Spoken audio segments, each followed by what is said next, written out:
করে ওটা এখান থেকে দাঁড়া ভালো করে হবে।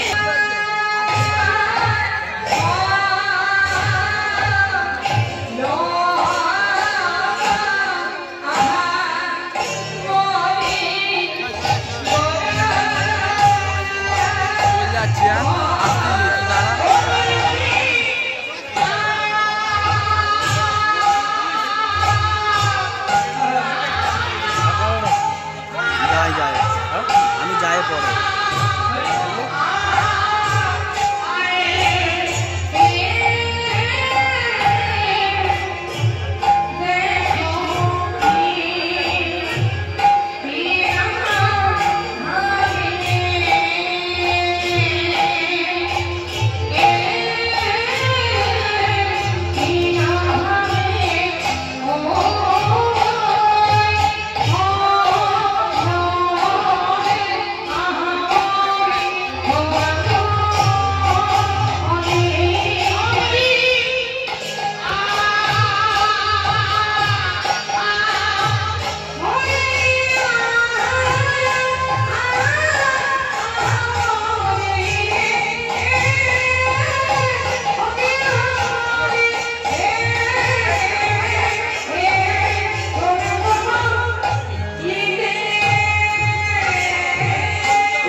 গৌরাঙ্গ বলিতে হবে পুলক শরীর।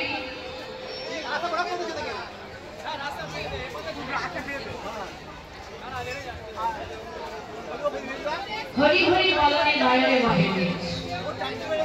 বৈষ্ণব মহাজন পদাবলিতে বলছেন যে জীব যদি হরিচরণ পেতে চাও, হরিকে ভালোবাসতে চাও, কলিযুগে কোনো কষ্ট নেই,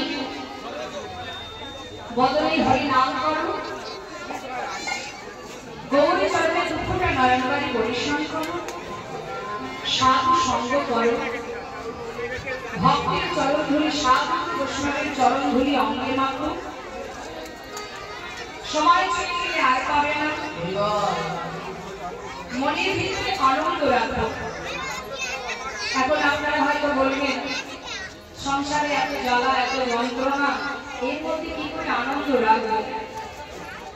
আনন্দ বাজার হলে হরিবাস, যেখানে শুধুই আনন্দ। অমৃত কথা আস্বাদন করলে তাতে তো আনন্দ হবে না। আমাদের জ্বালা আমাদের যন্ত্রণা এগুলো কোথা থেকে আমরা পাই? সংসার থেকে পাই, তাই না? তো আমরা সংসারে এসেছি তো জ্বালা পাওয়ার জন্য, কারণ সংসার মানে পিতার জ্বালা। পিতার জ্বালা আমাদের ভোগ করতেই হবে। আধ্যাত্মিক জ্বালা, আদিদৈবিক জ্বালা, আদিভৌতিক জ্বালা। আধ্যাত্মিক জ্বালা মানে যেটা আমাদের দেহের জ্বালা। জীবনে যতদিন মনুষ্য করে জন্ম পেয়েছি, যতদিন বেঁচে থাকবো ততদিন জ্বালা পেতে হবে। আজকে এ ব্যাধি, কাল অন্য ব্যাধি, একটার পর একটা লেগেই আছে। কেউ বলতে পারবেন যে আমি সুখী আছি, আমার কোনো জ্বালা নেই, আমার কোনো যন্ত্রণা নেই? এটা সংসার জীবন বাবা, এটাতে যন্ত্রণা থাকবেই মা। তার জন্য ভগবানকে